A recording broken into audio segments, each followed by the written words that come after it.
Siapa yang tak kenal dengan peristiwa September Hitam, tragedi kelam yang banyak merenggut kebebasan hak asasi manusia di Indonesia. Kira-kira mahasiswa UIN Bandung tahu nggak ya, peristiwa apa saja yang menjadi bagian dari September Hitam? Tanpa lama-lama langsung aja kita kepoin. September Hitam itu adalah sebutan atau kata yang diberikan kepada bulan September di mana banyak terjadi tragedi pelanggaran HAM di sana. Sehingga disebutlah September Hitam. Hitam menggambarkan bahwa penuh kesan-kesan gelap atau cerita-cerita gelap di bulan September ini. September Hitam itu adalah bulan ketika di mana berbagai serangkaian peristiwa yang berkaitan dengan pelanggaran HAM.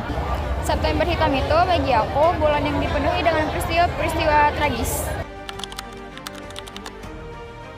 Yang aku tahu dan paling familiar itu yang pertama yang kasus Munir ya, yang sampai sekarang itu belum terpecahkan siapa pembunuhnya, dan itu merupakan pelanggaran HAM terhadap Munir itu sendiri. Kemudian yang kedua itu adalah G30 SPKI di 30 September, di mana itu menunjukkan bahwa banyak sekali pelanggaran HAM, banyak sekali orang yang terbunuh dan tidak tahu kenapa mereka itu terbunuh atau terhilang nyawa mereka, seperti itu. Pembunuhan Munir yang dilakukan di pesawat itu ya. Kemudian G30 SPKI juga termasuk. Peristiwanya itu contohnya kayak G30 SPKI.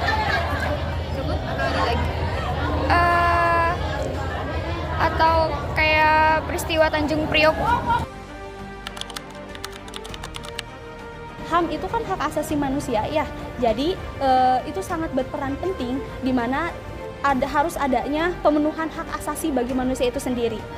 Hak asasi manusia itu adalah fitrah bagi manusia itu sendiri, sehingga harus adanya pemenuhan hak itu tersendiri. Kemudian ada kewajiban, hak itu tuh harus terpenuhi ketika kewajiban itu pun terpenuhi, sehingga ini pun sangat penting ketika kita harus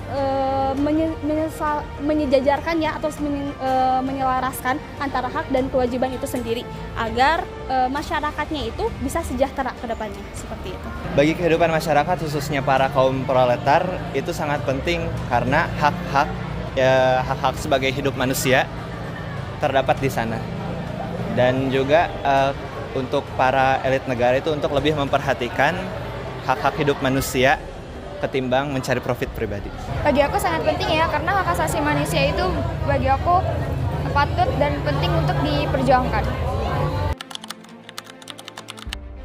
Harapan saya tentunya Indonesia menjadi negara yang tidak hanya secara konseptual adanya HAM, tapi itu bisa direalisasikan gitu. Undang-undangnya sudah ada, itu bisa diperbaiki. Ketika itu dilaksanakan dengan baik, maka Indonesia pun bisa jadi negara maju dan semua rakyatnya itu bisa sejahtera, terutama di bidang korupsi yang itu sangat-sangat menyengsarakan rakyat dan mengambil hak rakyat untuk sejahtera, seperti itu.